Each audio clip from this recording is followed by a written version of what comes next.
Hey, what's up? What's up? What's up? What's up? A gracious good morning to you, good people. It's your girl KP. You know what I do, and you know why I do it. It's Monday, December 1st, and it is 4:05 in the a.m. And I want to share a personal story with you guys that I thought about over the past 4 days. It popped into my head real hard yesterday, and just want to talk about it. Now, I'm going to use the word alleged. The alleged holiday. I want to say the day of gratitude, the day of harvest, the day of friends and family is how I'm going to refer to it. But, it's a time for family gathering, right?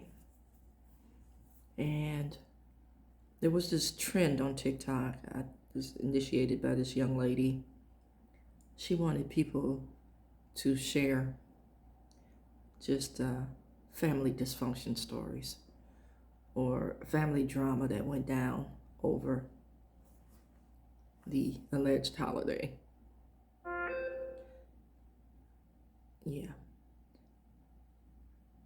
I can't help but look at just the strangeness in me using the word alleged when I'm talking about Thanksgiving, the day on the calendar marked as Thanksgiving, and family dysfunction, and you've heard me say on numerous occasions, I don't do dysfunctional peace. I don't do quiet for the sake of being quiet because it's the polite thing to do. No, the polite thing to do is to be a human being and tell the truth. The polite thing to do is to be accountable for your actions and not act like it didn't happen and we've shared, amount of time apart, so all is forgiven. Now, I don't do that. I don't do that at all. And people will tell you that I don't do that. I'm confrontational from the gate. The minute you act up is the minute we address it. I may say something like, when we get home, I'm going to discuss this. It's not privy for everybody. But don't think I forgot. And go on about my business of the day. But don't think you're going to get home and go night-night. That ain't happening.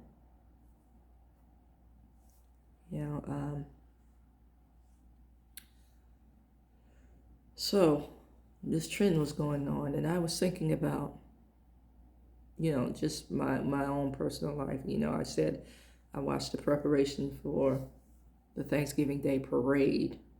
I hadn't watched that parade in years. I saw who was performing. I just can't get with the concept of standing out in the cold, watching balloons walk by, or people perform, or marching bands. I can't relate to that stuff.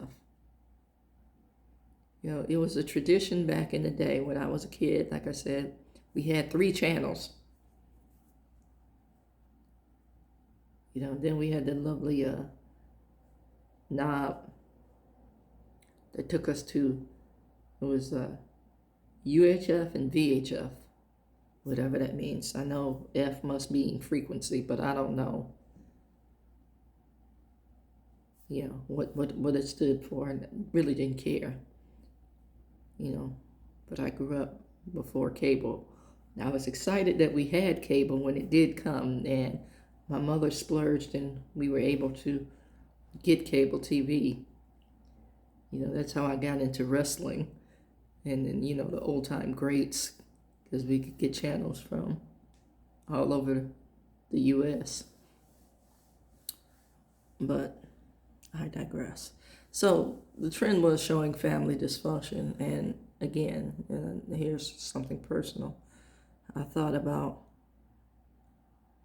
my own, and I shared that I grew up in a house with horrific domestic violence. Now, my grandfather, my mother's father, was a powerhouse of a man. He was 6'5", and I often refer to him as a steel mill legend because everybody pretty much in Lackawanna, New York, at that time, everybody knew of my grandfather. And everybody looked to my grandfather for certain things. My grandfather was a Freemason.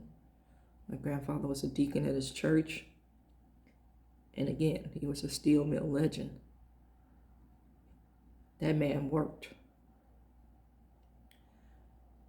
So he was able to keep my father at bay several times. He had to put hands on him, to remind him, my mother was his child, and it was his responsibility to correct the behavior that was so egregious that it required, he said, this is my child, I raised her. Not saying that my mother did any kind of egregious behavior, but that's a story for another day. As I thought about all this and this family dysfunction and holidays and all the stuff that comes with it, I started unpacking some hard emotional stuff. It was just really strange, to sit and reflect on being a small child and witnessing at some point the initiation of the violence, like what triggered it. We're trying to figure out what's going on. Why are voices being raised? And then being told to stay in another room while you hear the thumps and the thuds and the crying and, the furniture. All this came flooding into my brain over this holiday, alleged holiday. I need to keep saying the word alleged. All this came flooding into my brain. And, me thinking about how I've had to process this over the years. It was very, very bizarre. Just very bizarre thoughts. And then, the Christmas holidays. As a kid, getting cussed out for receiving toys. It took me years to unpack that as well. It's like the reason we were getting cussed out is because you contributed not a blank cent to the well-being of your children.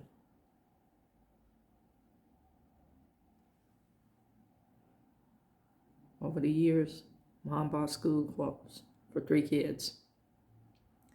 I shared how, we had menu planning. We had a menu on a refrigerator door, and we could buy just enough groceries for that menu.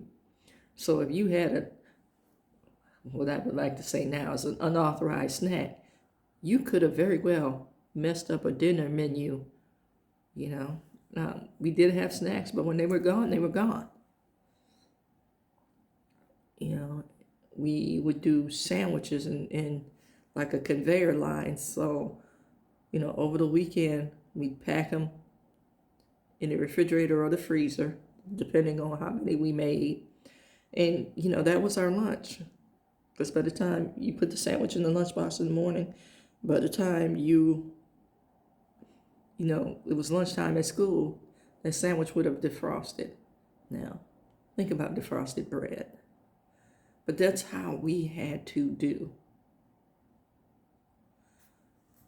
You know, that's how we made ends meet, because we only had one salary.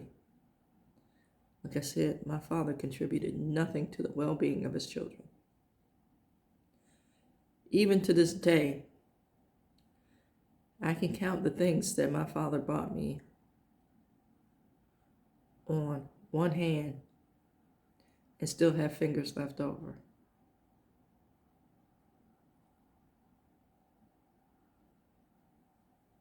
Yeah, that part. Now, there was occasional peel off of a couple of dollars, you know, after my mother left him, after we begged my mother to leave. Go get yourself some snacks, or, you know, what he didn't know is my mother was sending money.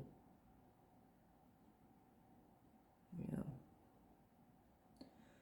and, you know, there was a long-term plan to just leave. That part, you know, and there was some stuff, you know, that my mother had to go through as a, at that time, wife and mother, and that the kids had to go through in order to maintain